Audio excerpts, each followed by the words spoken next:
Hello， 大家好，欢迎收看第252期的亚当球鞋，我是亚当。今天我们就来一起聊聊最近热度最高的一双篮球鞋，就是这一双安踏家的海沃德4代 GH4。本期视频由您的点赞赞助播出。首先一定要来说一下这一双鞋的外观，在图片上面看上去确实非常的好看，非常有质感，但是拿到手之后，它的实物质感还是挺令我失望的。我觉得用廉价来形容最合适不过了。当然，毕竟只是一双发售价不到600的篮球鞋，可能我对于它的要求有一点过分了。但是如果你是被网上的图片所吸引到而想要购买这一双鞋，那你拿到手之后多半是会失望的，尤其是这个黑色的配色，图片上看上去真的特别有质感，但实物的质感真的不是特别好。如果你真的想要购买这个鞋款，那这一个纯黑的配色我是不推荐大家的，看看其他的配色可能会更好一些。在实战方面，我们依旧还是从大底开始说起。大底的整体表现还是非常出色的。这一双鞋的大底使用了全掌的人字纹纹路，在中间位置处做出了一个分区，外圈的纹路非常粗，在中间的绿色区域这一片区域上面的纹路则明显要细了不少。而他们在硬度方面的表现都不是特别出色，绿色区域的橡胶硬度只有不到60，外圈的黑色橡胶硬度也只有60出头的样子。好在纹路的深度还算比较深，用来打室外的塑胶场地基本上没有什么问题，但是如果要用来打水泥地的话，它在耐磨方面的表现感觉还是会不太够用。而较软的大底橡胶让它在抓地力方面有着比较不错的表现，在干净的场地上它的制动距离还是比较短的，不过它在吸灰方面的表现不是特别出色。如果场地上面有灰尘，基本上2-3个回合就需要用手擦拭一下鞋底，这一个擦拭的频率我个人觉得还是有一点偏高的。如果你们平时打球的场地灰尘是比较大的那一种的话，那这一双鞋可能不是那么的适合你。而它的中底是它缺陷最明显的一个地方，首先就是它的中底内扣现象非常的严重。大家也知道，李宁现在很多偏外线的鞋款都会在前掌做的有一点内扣，为了能够让你在发力突破的过程中发力更加的流畅，更加有力。但是这一双鞋的内扣是整一个中底都往内侧偏，在你正常走动的时候，你都能明显感觉到它的外侧明显要比内侧高。先触地的时候，总是它的外侧一圈先触碰到地面，然后它会硬生生的把你往内侧去掰，整一个中底在跑动甚至是正常走路的时候，你都能感觉到它的中底过渡做得非常的糟糕。我尝试了使用前掌跑动和全掌跑动，前掌跑的时候对于脚踝的压力会非常大，全掌跑的时候相对来说会友好一些，但是它的中底过渡总会有一种很难用言语来形容的难受，跑动的感觉真的特别的糟糕。这一双鞋的中底内扣明显，跑动时的滚动感差，中底过渡不流畅，这都是它非常明显的缺陷。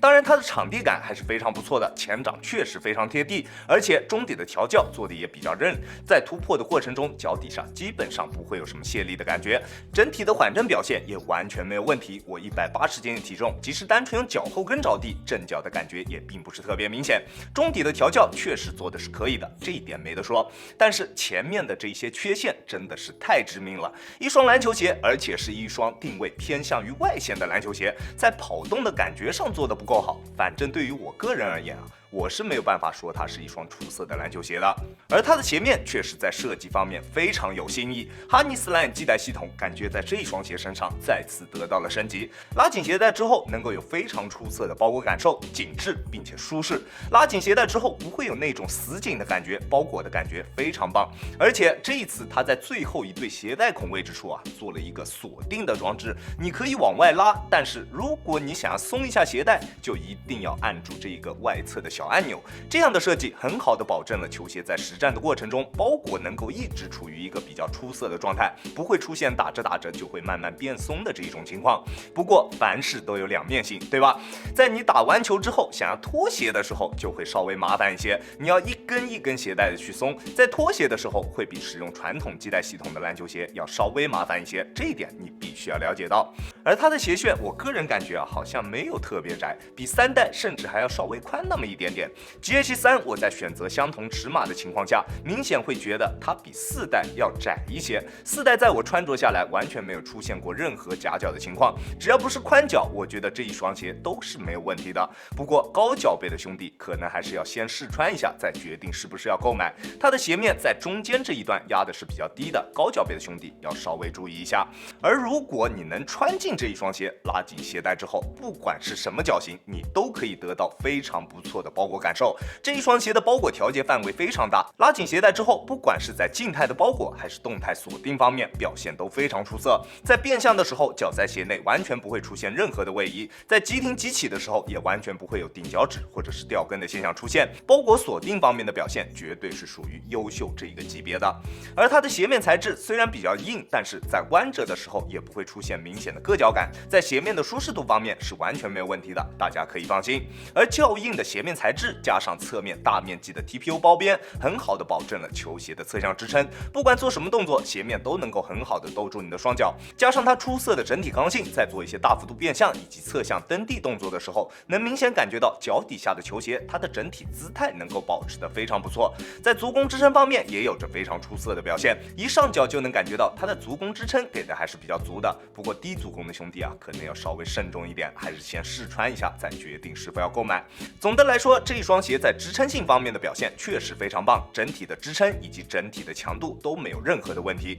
而在稳定性方面的表现也同样十分优秀。球鞋的大底非常宽大，中底的重心控制的也比较低，它的缓震材料也基本上进行了全方位的加固，在稳定性方面的表现非常棒，不管做什么动作，脚底下都非常的有信心。在重量方面，单支42.5码的 GH4 重量是374克，重量也控制的十分到位，而且它的重量不止十分合理，穿在脚上的鞋脚底性也还算比较出色，上脚之后整体的体感重量也是非常棒的，十分轻质。这一双鞋亚当球鞋主观评级 C 级，这一双鞋确实在系带系统方面做得非常有新意，也带来了非常出色的包裹体验，整体的强度表现也完全可以应对高强度的实战。但是它在中底方面的缺陷，我觉得还是比较致命的，毕竟是一双定位比较偏向外线的篮球鞋，跑动的感觉比较糟糕的话，这肯定可以算是一个非常致命的缺陷。而且它的内扣真的特别的难受，我穿着打完一场球之后，能明显感觉到我的脚踝和膝盖都有着比较明显的不适感。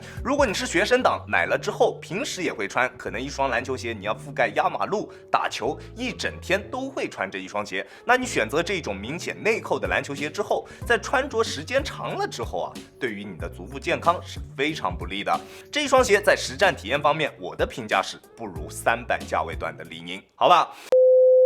如果你是海沃德死忠粉，你可以购买，但是如果你不是的话，你只想买一双篮球鞋用来打打球，那上一代的 GH3 也会比这一双鞋有着更为出色的实战体验。那最终是否要购买，还是看你自己了。那如果你想要购买这一双鞋的话，在尺码选择方面，我平时耐克穿42.5，李宁穿42，这一双鞋我选择42.5还是比较合适的，你可以适当参考一下。OK， 这就是本期视频的全部内容了。再次感谢大家观看本期的亚当球鞋，亚当球鞋一切从实战出发，我是亚当。如果你觉得我的视频可以帮助到你，希望你可以关注我，并且顺手给我点一个赞，这就是对我最大的支持了。好了，那我们下期视频再见吧，大家有空来做 ，peace。